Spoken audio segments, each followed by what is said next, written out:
If financial discipline worked by itself, high income earners wouldn't be so stressed about money. Whether somebody's making $50,000 or $500,000, they seem to be all left asking the same question: where did it all go? That's not a discipline problem, that's a system problem. Every January, there seems to be the same method or approach: save more, spend less, try to earn more, start a new side hustle. And by the time February rolls around, much like a gym membership, it's already gone and we've already failed. That's happening because we have typically only attacked a symptom as opposed to attacking the root cause problem. Most people don't have a money problem, they have a money flow problem. The money comes in, it appears, then it disappears, and there's no system, there's no control, there's no place where that money is flowing to and residing and then being able to be controlled from there. That's what we're going to break down today. Hey, it's Rob again with Perfect Spiral Capital. Today we're going to be breaking down some of the challenges that people have with New Year's resolutions and hoping that you can maybe understand why some of these things break down when it comes to financial resolutions that people put into play, and hopefully put yourself on a better trajectory throughout 2026 and help you give that leg up and really attack those root causes that tend to cause some of these problems to happen. To get started today, let's talk about a couple of common myths. The first one is that I just need to save more. And current savings rate in the country certainly shows that, where only about 4.6% of income is retained through all different sources for the average American. I think the important thing to understand is where money is flowing in a person's financial situation. That tends to get missed. People don't know where that money is leaking out. So a lot of money is flowing in and then it's going to all these sources, but there's no system to control where that money sort of resides and how it flows through your hands. The second myth is that people will often say, I just need to earn more. Well, if you're earning more without control and without understanding where that money flows to, you're just going to end up losing more in a lot of situations. Here's a way to kind of challenge your thinking on it. If income alone solved problems, then you wouldn't have a lot of high net worth, high dollar earners so stressed about money in our society, right?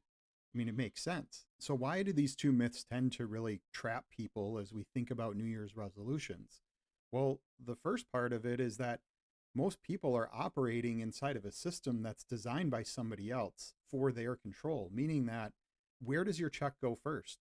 When you get money, when you receive income, where is it typically going first? It's going into somebody else's bank. Well, who's getting to use those funds in the bank? Well, the bank does. They lend out that money toward for other things, for other people. And I have a number of different videos on some of that stuff, but understand that when you don't control the flow of the money by not having a system in place and all of your money is flowing into someone else's bank, they are the ones who are going to make money off of that. And if you look at the entirety of our current conventional financial system, it's designed for you to take your money and put it into somebody else's control. And that's often what we see. So in order to overcome some of these challenges that people are facing in their day-to-day financial life, they have to start looking at how can I control that flow of money so that I'm the one in control and I'm the one who benefits when that money flows and moves into the different areas that I need to. So where does this leave us? Well, we have to rethink our thinking. We have to shift our mindset. And real progress doesn't just start with discipline, it starts with our thinking. So we're going to have to think a little bit differently if we want to be able to control this flow of money in our lives. Now, I want to make sure that we keep things simple because first and foremost, our money doesn't need more rules. It simply needs a better system in which to operate from. And we can in turn get our money working for us as opposed to working for everybody else. So what would a proper system look like if you had the ability to set it up and allow your money to flow through it? Well, first and foremost, you are going to capture all of your income first, or as much of it as possible. Second, you're going to be able to control the outflows. Thirdly, you're going to have a store of capital that is protected in many different ways, and particularly protected against slow eroding inflation, etc. It's also going to allow you to create liquidity, and it's going to allow for intentional growth in the future. So you'll be able to deploy that capital that accumulates in ways that you see fit that are going to help you and your future generations. The whole point of this system is that when you have a system in place, every dollar has a job before it's spent.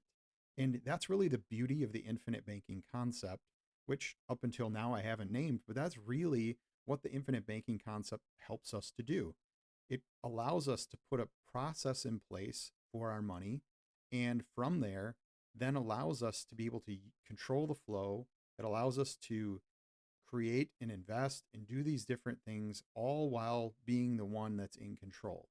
And that's the biggest thing that we see, like we talked about earlier, that is a major challenge for most people is most of the time our money is going into someone else's control and leaving us kind of in the dark with it because we don't have access. We can't use it while it's sitting there. And this gives us an opportunity for it to grow all the while we still have access in the process. And on top of that, it's going to allow you to not only retain more of what you earn over time, but it's also going to help you create a situation of protection.